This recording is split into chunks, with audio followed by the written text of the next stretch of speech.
Welcome back, ladies and gentlemen. I hope you guys are having a good time learning from these videos because I'm having a great time making these. So today we will talk about isotopes. By now you should have trends done, periodic table done, and isotope is the next thing. Okay, what is an isotope? An isotope is an atom of the same element that have different mass numbers. Another definition is isotopes have the same number of protons, which tells you same number of protons tell you the same element, but different number of neutrons. Different number of neutrons will tell you that it has a different mass. Okay, key things here: different mass number is the same thing as different number of neutrons. Okay, the same number of protons tell you it's the same element. So you'll see a couple of notation. This is the, I forgot what this notation is called, but this is one way to notate it. If it's written as a symbol, as an element symbol, this is how you write it. The mass number goes on top and atomic number goes on the bottom. When I find out what this number is called, I'll come back to it, but I forgot what that's called. And so this is not what's shown on the periodic table, however. If you go on the periodic table, it looks more like this one down here. This is what you see on the periodic table. So this is on the periodic table right there. The atomic number is on top, and this is the atomic mass, not mass number. Okay, atomic mass and mass numbers are different things. Okay, mass number, I'm going to differentiate to you here. Mass number is equal to the mass of one isotope. All right, and the atomic mass, sometimes you will hear atomic weight. That's the average of all the isotopes. And some of these will make a little more sense later, but those are the definitions. Mass number is the mass of one isotope, just one. And atomic mass is the average mass of all isotopes. So for example, if you look at these carbons right here, this is carbon 6, carbon 12, carbon 13, carbon 14. All these elements are what? What element? Carbon. Very good. Talking to y'all like this make me sound kind of like was it Dora? So you're supposed to answer as I wait for you to answer. Okay? So the number 6 refers to what? This number 6 on the bottom, what does it refer to? So look up there, this little number on the bottom, what does that tell you? That is the atomic number. So you put the atomic number there, you write it, atomic number. Okay, and those numbers on top, this little bitty numbers, 12, 13, 14, that is the top numbers here, highlighted in blue, and that is your mass number.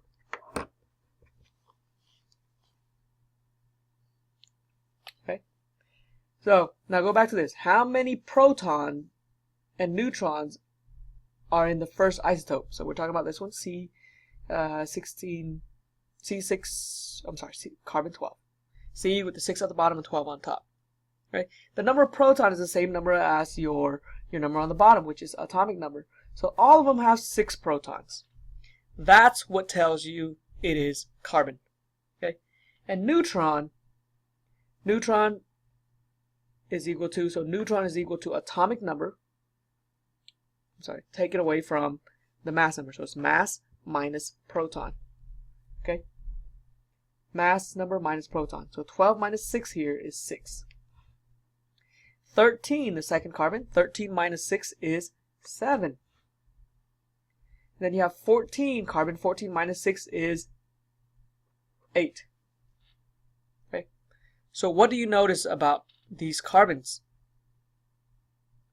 What is the same about them? What is different about them? They all have the same number of protons, but they have different number of neutrons because they have a different mass. Okay? Wow, mind blown, right? Shook, right? Yeah, that's how it's supposed to be. So you'll see the isotope symbol. Okay, that's what it means. Isotope symbol, it says so right here. Okay. And so here, atomic number. You can remember this by 8-man. A is equal to P is equal to E. Atomic number is equal to proton is equal to electron in a neutral atom. Okay. We're in chemistry now. Eventually you will know, well, you should already know now, there are positive and negative ions that they don't have the same number of protons and electrons. But we're, for this purpose of mass number, we are using only neutral atoms. Okay? Mass number is equal to atomic number plus neutron. Atomic number is also equal to protons. Okay? So mass could be protons plus neutrons, because proton is equal to atomic number. So atomic number, these are things that are the same. Atomic number is the same as protons. It's going to be the same as electrons, because they're all neutral, so these are equal. So for example, oxygen 17. Okay? So we know the symbol for oxygen is what? Yes, O? Good. I hear you said O. So O, you put O there. Okay? The mass is the number right after. Okay? The number, so the mass goes on top. How do I get the number on the bottom, the atomic number? So you go to your handy dandy little periodic table right here, and there is oxygen right there. I'll highlight this. There's oxygen. The atomic number is the little number that goes on top right there. Atomic number. That's also equal to the number of protons. Because it's neutral, proton is going to be also equal to electrons. So this is nice. Number 8, so you put the number 8 at the bottom here. You put the 8 for atomic number. You put the 8 for protons. You put the 8 for electrons as well. Oh look, I remember. I have those here. It tells you what's on there. Okay? And the number of neutron is simply, because here neutrons, proton plus neutron equal mass number.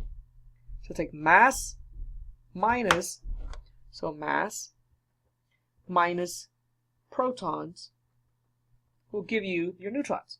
Mass is 17, the number on top, and neutron is 17 minus 8, which is 9.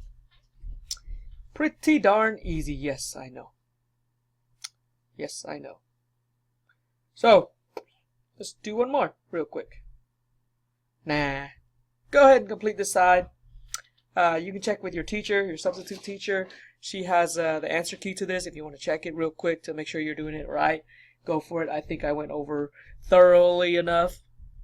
So you should be just fine. If you need to go back and rewatch it, just click back. I mean, that's the amazing thing about this. So pause this video, go finish this paper, and after you finish this, you'll turn to the back. Okay? Don't go to the back until you finish the front. So here's the back. Calculating average atomic mass. And earlier I mentioned that on the periodic table you see something like that looks like this. Get a nicer pen here. Marker somewhere. Okay. So you have something like SI 14, and then it's 28.0686, something like that. And then this is silicon. Silicon, yeah, like silicon, like a funny prisoner, you know, funny, silly, con is a prisoner. So that's pretty cool. So atomic numbers up here. This is the average atomic mass. This is average atomic mass. Okay? And that's also sometimes it's just atomic mass. And we know atomic mass is the average. It's different from the mass number. Okay? This 28, it tells you a couple things. It tells you there are multiple, 28.86, there are multiple silicons, but probably there's a silicon that's mass number 28, and there's a silicon that's mass 29. And when you take the weighted average, it comes out to 28.086. Okay? So what does it mean to have a weighted average? That's the first thing that we need to talk about here. A weighted average. So before you understand this, you need to know what a weighted average is.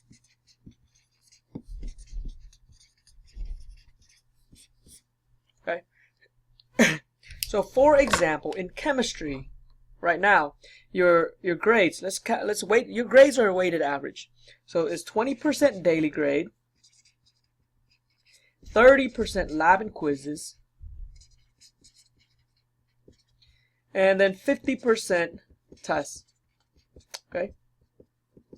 So what you need to do is you need to get the average of all your daily grade. Get the average of all your daily grade. For example, you get 500s on 5 assignments, so that's 100. Okay. And then, for example, a lab grade, you get a 75. I want to use whole numbers to make it easy. You get a 50, and then you get on the first quiz and the second quiz, you get 100. So your average is a 75 average for the quiz. Okay. And then your test. You got a safety test, you got 100 on, and then all of a sudden the next test you struggle a little bit, then you get a 90. Oh my god, a 90. Yeah, that's struggling. So you get 90 on the second test, and then this is a 95 average. Okay, you add these two, divide by 2, you get those average. Those are not, they're weighted, but then you have to get your total weighted average, you have to take these percentages into consideration. And to do that, you would multiply, you have to change all these to decimal. Remember, percent to decimal, divide by 100.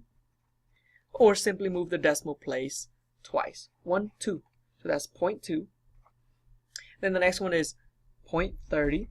And then 0.50. Then you multiply by the average for each category. 100, 75, 95. Okay? And this is 0.20 times 100, that's 20. 0.3 times 75, 75 times 3, 5, 1, 22.5. Okay. And then 95 times 50, 95 divided by 2 is 47.5. Okay. Yeah, you have a calculator to do all this. I don't expect you to be a walking calculator like myself. Right, so 5 plus 5 is 0 there, 0 there, 1 there. Your weighted average is a 90. So you add them all up and you have your weighted average. That is how you find your grade in this class, ladies and gentlemen. Get your average for daily, multiply it by 0.2, which is 20% of all your grades. 75 times 0.3, 95 times 0.5. Add them up, there's your grade. Pretty neat, pretty neat. Pretty neat. So, the weighted average is the same thing here, right? Usually, it's not the same. It's not the same as finding the average of, let's say, 50 and 100. Because when we find a normal average you add them, so 150 divided by 2, which is 75, right? You add the divide by the amount, but this is because they're weighted the same. They're weighted by 50 and 50%. Okay? And so if you do that, if you use the same concept to calculate the weighted average, if two numbers are weighted the same, you take 50 times 0.5, because the 50% is 0.5. Okay? 50 times the 0.5, and then like that, then you get 25. Then 100 times 0.5, then you get 100 times 0.5 is 50. Then you end up adding them, you get the same thing. Okay? Because they're weighted the same. If they're weighted the same, you can just divide by 2. If they're weighted differently, like our grades, one is 50, one is 30, one is 20, you have to change it to decimals and do that. Okay. I hope that doesn't confuse anybody. It's just to introduce it to you and get you a better understanding. Okay. So let's get to our work. So here are the steps. Calculating for atomic mass requires percent abundance of each isotope. Because let's say, for example, hydrogen. There's hydrogen 1, hydrogen 2, and hydrogen 3. Alright. So there's a bunch of hydrogen 1. Like 99% of hydrogen is hydrogen 1. And then there's 0.5 hydrogen 2, for example, and then like 0.5 hydrogen 3. They're not weighted the same. They're different amounts. So if you take the average, you can't just add them all 3 and divide them by 3. You have to take the weighted average. So you have to know how abundant they are, and you have to know the mass of each of the isotope element. And the steps are fairly simple. Change the percents to decimal, dividing by 100, or moving the decimal 2 places to the left. 2 places. So if it's 4%, you have to move it 1, 2 to get it to 0.04. Okay, you have to fill that spot in with a 0. Even if it's like 0.2%, because it's still in percent, you have to move it 1 2 still to get 0.002%. 2. That's the decimal. Okay, that's how you do that. So always move the decimal place twice to get to decimal. Multiply the mass of each isotope by the decimal to get the relative mass. That's the mass of that. Add up all the relative mass to get the weighted average, which is the average atomic mass of that element. Fairly simple here. It takes some time. You will need a calculator. So in my class, guys, as long as you use your phone for a calculator, that's fine. Okay, don't get on Snapchat. Don't do any of the other stuff. I mean, so if not, there are calculators provided, depending on your teacher, if they allow it. So if they don't allow it, if they ask you to put it away, just put it away kindly. Get a calculator. We have plenty of those on the side. Grab one. Okay. So number 1, I'll work through a couple of these with you. Naturally occurring europium EU consists of 2 isotopes with a mass of 151 and 153. Europium 151 has abundance of that, and europium that has abundance of that. Okay, let me zoom in a little bit so you can see a little better here. There you go.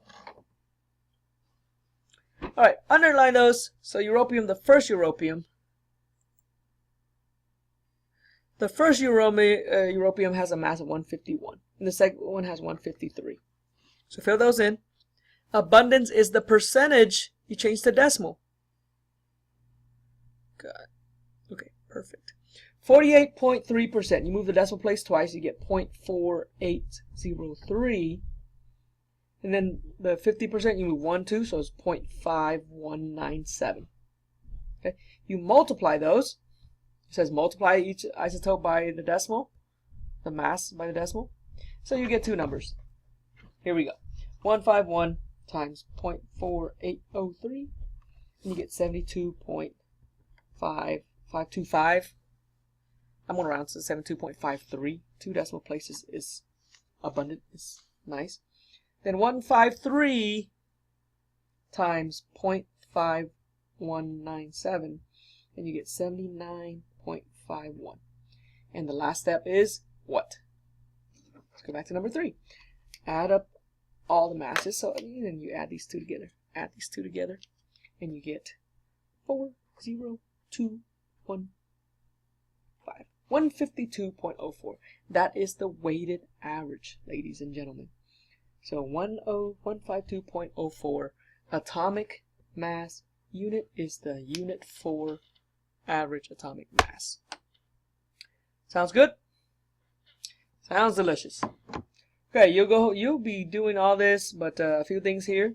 I'll help you set up with number 2 here. Strontium consists of 4 isotopes with masses 84. Then abundance is 0.5%. You still have to move the decimal place twice here. So 0.512, this becomes 0.005. Okay? And then 86, mass 86 is 9.9%. So you guys still move the decimal place twice. So you get 0.099. And then abundance 87 has abundance of 7%. You still got to move it 1 and 2. So it's 0.070. And the last one, 88. Is 82.6%. Move it twice, it becomes 0.826. Kindly multiply these together, and then add up all these numbers. Pretty easy. Don't forget the unit, atomic mass unit. There you go. Voila. Okay. Do all these. Do 4, 3, 4, 5, 4 there. Number 4. Number 4 is strange. Number 4 is strange. There shouldn't be this table. This table should not be there in number 4 because it's not asking you to calculate anything. It's just, so I'll go over it with you as part of your notes here.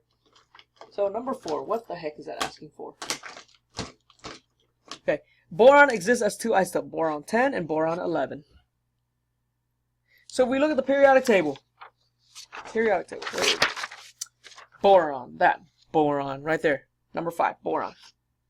So boron, the average is 10.812.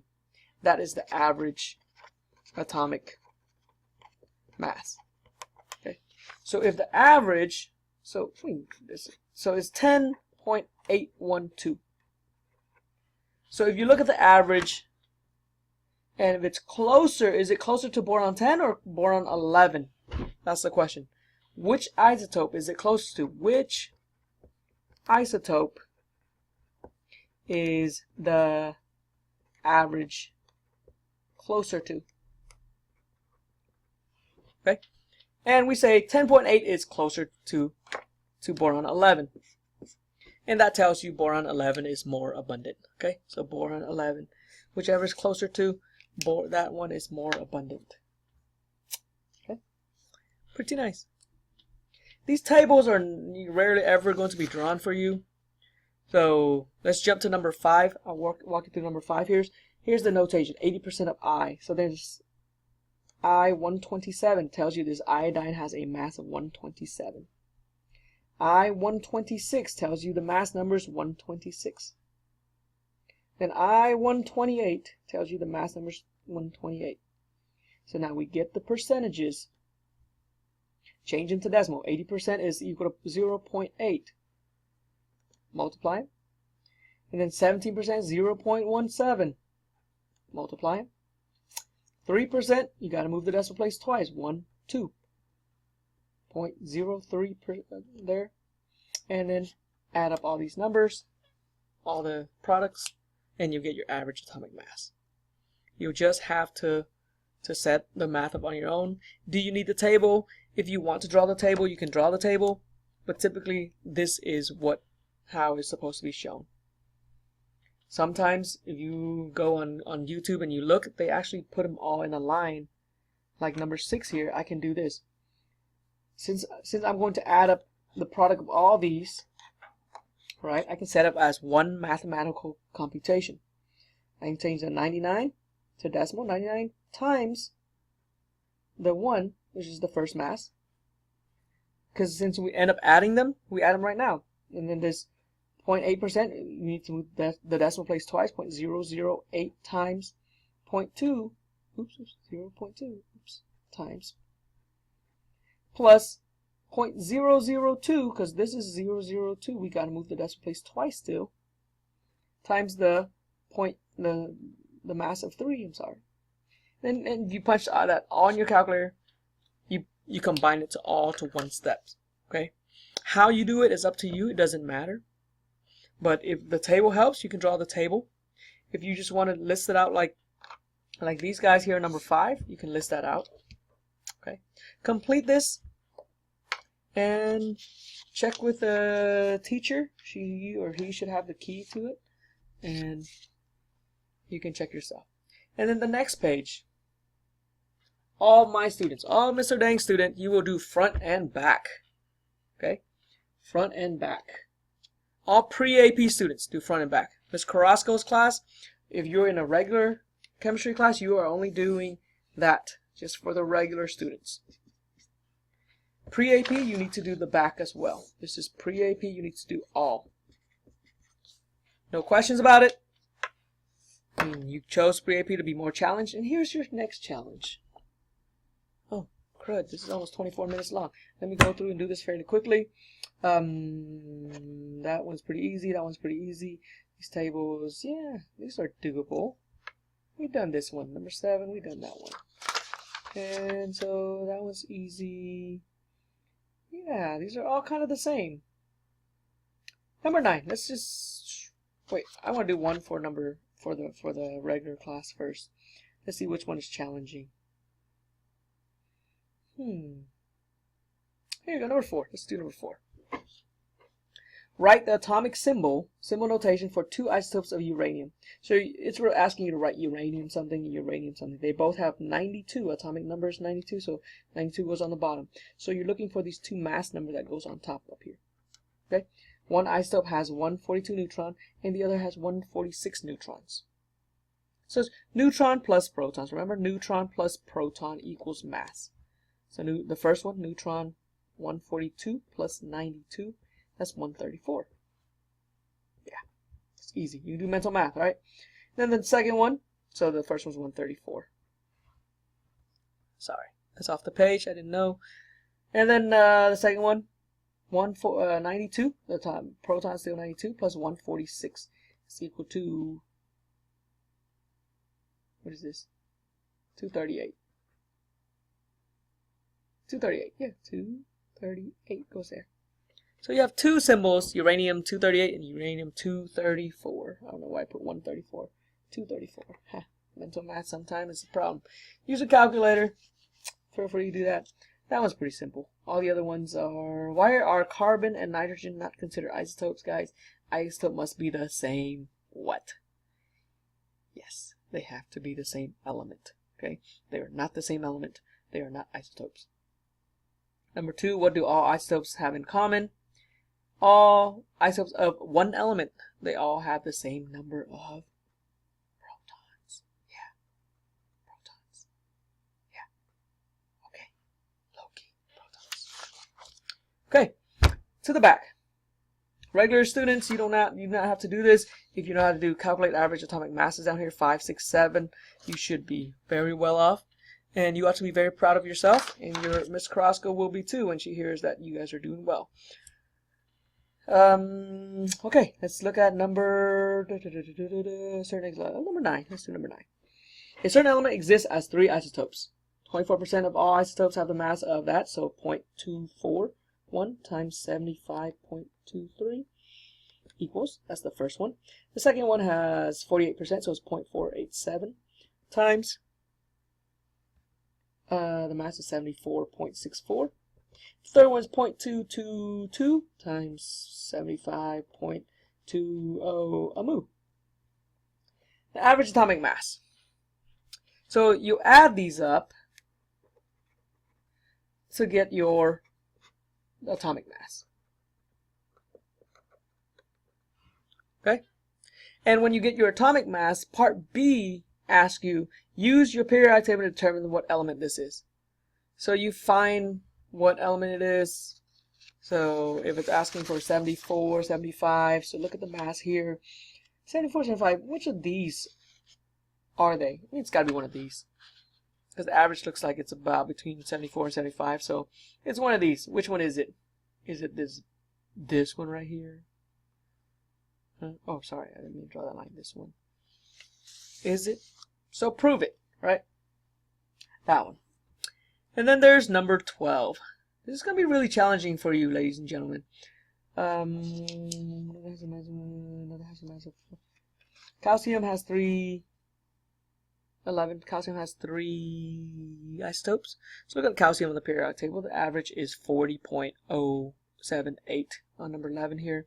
Which one's the closest to? Which one does that round to? 40, 41, or 35? And that'll tell you which one's the most abundant. Okay. Several isotopes of a, number 12. Several isotopes of a certain X, atom X exists. 4.3 of X has the mass of that. Has the mass of that. Has the mass of that. Oh, just 4 different isotopes. Easy. Say all 4 things.